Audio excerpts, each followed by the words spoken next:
2 years ago, Salim was thrice as old as his daughter. 6 years later, later ಅಂತ ಹೇಳಿದ್ರೆ future ಮುಂದೆ, he will be 4 years older than twice her daughter, her age. How old are they now? ಹಾಂ, ನಾವು ಅಂತ ಹೇಳಿದ್ರೆ present. ಹೇಗೆ ಮಾಡಬೇಕು age related problem ನೋಡಿ ಒಂದ್ಸತಿ ಅಲ್ವಾ?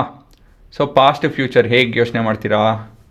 ಎಕ್ಸು ವೈ ತೊಗೊಂಡು past will be minus, future will be plus, ಅಷ್ಟೇ, ಇನ್ನೇನಿಲ್ಲ. ಸೊ ಆ ಚಿತ್ರ ಬಿಡಿಸೋದು ನೀವು ಕಲಿತು ಅಂತ ಹೇಳಿದ್ರೆ ಉತ್ತರ ಎಲ್ಲ ಸುಲಭವಾಗಿ ಬರುತ್ತೆ. So let the present age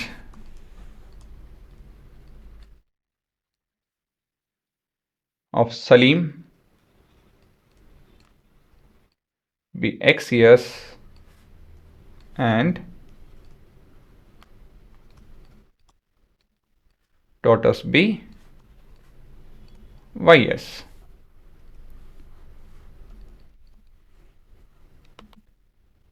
ಮುಂದೆ ಈ ಥರ ಚಿತ್ರ ಬಿಡಿಸೋದು ಒಳ್ಳೆಯದು. ಇದು ಪಾಸ್ಟು, ಇದು ಪ್ರೆಸೆಂಟು, ಇದು ಫ್ಯೂಚರ್, ಈ ರೀತಿಯಲ್ಲಿ, ಸರಿನಾ? ಸೊ ಇದು ನಿಮ್ಮ present, past and future. So present age ಏನೋ ಎಕ್ಸ್ ಮತ್ತು ವೈ ಅಂತ ತೊಗೊಂಡಿದ್ದೀವಿ. ಎಷ್ಟು ವರ್ಷದ ಹಿಂದೆ ಮಾತಾಡ್ತಾ ಇದ್ದಾರೆ? 2 years ago ಮೊದಲನೇದಾಗಿ ಅಂತ ಹೇಳಿದ್ರೆ -2. ಅವ್ರ ವಯಸ್ಸೇನಿರುತ್ತೆ ಎಕ್ಸ್ -2, ಮಗು ವಯಸ್ಸೇನಿರುತ್ತೆ ವೈ -2. ಫ್ಯೂಚರ್ ಎಷ್ಟು ವರ್ಷದ ಮುಂದೆ ಮಾತಾಡ್ತಾ ಇದ್ದಾರೆ? 4 years ಓಲ್ಡರ್, ಮಗು ವಯಸ್ಸು 4 ವರ್ಷ ಹೆಚ್ಚಿರುತ್ತೆ, ತಂದೆ ವಯಸ್ಸು ಕೂಡ 4 ವರ್ಷ ಹೆಚ್ಚಿರುತ್ತೆ. ಇದನ್ನು ನೀವು ಕ್ಲಿಯರ್ ಮಾಡ್ಕೊಂತು ಅಂತ ಹೇಳಿದ್ರೆ ಸಾಲ್ವ್ ಮಾಡೋದು ಸುಲಭ ಆಗುತ್ತೆ. ನೋಡಿ, ಇವಾಗ we have been given that 2 years ago ಅಂತ ಹೇಳಿದ್ರೆ ನಾವು ಈ ಪರ್ಟಿಕ್ಯುಲರ್ ಸಿನಾರಿಯೋ ಬಗ್ಗೆ ಮಾತಾಡ್ತಾ ಇದ್ದೀವಿ. ಸಲೀಮ್ ವಾಸ್ ಥ್ರೈಸ್, ಸಲೀಮ್ ಅವರು 3 ಪಟ್ಟು ಮಗು ವಯಸ್ಸು ಕಂಪೇರ್ ಮಾಡಿ 3 ಪಟ್ಟು ಅವ್ರ ವಯಸ್ಸು ಹೆಚ್ಚಿತ್ತು. Thrice as old as his daughter, ಸರಿನಾ? ಸೊ ಇದು ಸ್ವಲ್ಪ ಸಿಂಪ್ಲಿಫೈ ಮಾಡಿಕೊಂಡು ಆ ಎಕ್ಸ್ಪ್ರೆಷನ್ ಉಪಯೋಗಿಸೋಣ. -2 = 3y - 6. ಸೊ ಇದನ್ನು ಟ್ರಾನ್ಸ್ಪೋಸ್ ಮಾಡಿದ್ರೆ +2 ಆಗಿರೋದು, ಅದು ಮಾಡಿದೆ ಅಂತ ಲೆಕ್ಕ ತೊಗೊಳೋಣ. ಸೊ ಇದೇನಾಗುತ್ತೆ, ಇದು x = 3y - 4. ಇದನ್ನು ಈಕ್ವೇಷನ್ 1 ಅಂತ ಕರ್ಕೊಳ್ಳೋಣ. ಮತ್ತು ಮುಂದೇನಿದೆ 6 years later ಅಂತ ಹೇಳಿದ್ರೆ ಎಕ್ಸ್, 6 years later, 4 ಅಲ್ಲ 6 +6 ಇದು. ಸೊ 6 ಆಗುತ್ತೆ, ಇದು ಕೂಡ 6 ಆಗುತ್ತೆ.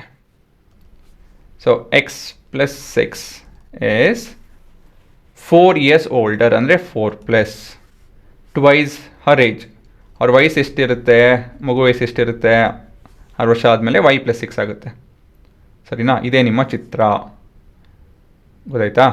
ಚಿತ್ರದಿಂದ ಇದು ಬರ್ತಾ ಇದೆ. ಸೊ ಇದನ್ನು ಮಾಡೋದು ಕಲಿಬೇಕು ನೀವು. ಫ್ಯೂಚರ್ ಅಂತ ಹೇಳಿದ್ರೆ ಆ ಏಜ್ ರಿಲೇಟೆಡ್ ಏಜ್ ಬರ್ಕೊಂಡು ಮುಂದುವರಿಬೇಕು. ಪಾಸ್ಟ್ ಅಂತ ಹೇಳಿದ್ರೆ ಈ ಏಜು. ಸೊ ನಾವು ವಿ ಗೋಣ ಸಬ್ಸ್ಟಿಟ್ಯೂಟ್ ಎಕ್ಸ್ ಇನ್ ಅಬೌವ್ ಈಕ್ವೇಷನ್. ಸೊ ಏನಾಗುತ್ತಿದೋ ಇವಾಗ, ಇದು 3y - 4 + 6 = 4 + 2y + 12. ಸೊ ಇದನ್ನು ರೈಟ್ ಹ್ಯಾಂಡ್ ಸೈಡ್ ಟ್ರಾನ್ಸ್ಪೋಸ್ ಮಾಡಿ, ಇದನ್ನು ಲೆಫ್ಟ್ ಹ್ಯಾಂಡ್ ಸೈಡ್ ಟ್ರಾನ್ಸ್ಪೋಸ್ ಮಾಡ್ತಂದ್ರೆ ಏನಾಗುತ್ತೆ, ಇದು 3y - 2y = 16. ಇದೆಷ್ಟು ಬರುತ್ತೆ ಹುಡುಗರ? 6, 4, 2 +2 ಆಗುತ್ತೆ, ಇದು -2 ಆಗುತ್ತೆ ಇದು. ಸೊ y = 14, ಸರಿನಾ? ಮತ್ತು ಮುಂದೇನೋ we have to substitute y in 1 and get the value of x. So sub y in 1, so x will be equal to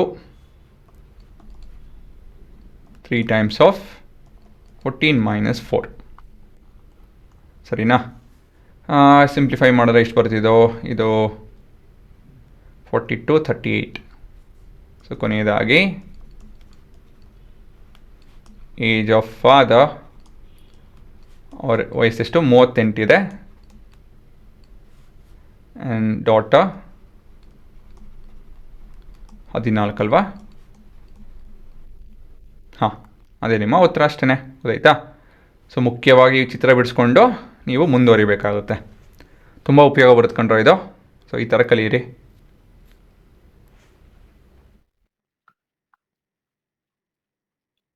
so ಇಲ್ಲಿ ಇಯರ್ಸ್ ಅಂತೆಲ್ಲ ಬರಲಿಲ್ಲ ಅಂತ ಹೇಳಿದ್ರೆ ಅರ್ಧ ಮಾರ್ಕ್ಸ್ ಗೋವಿಂದ. ಆಯಿತಾ, ಯೂನಿಟ್ ಬರೀಲೇಬೇಕು.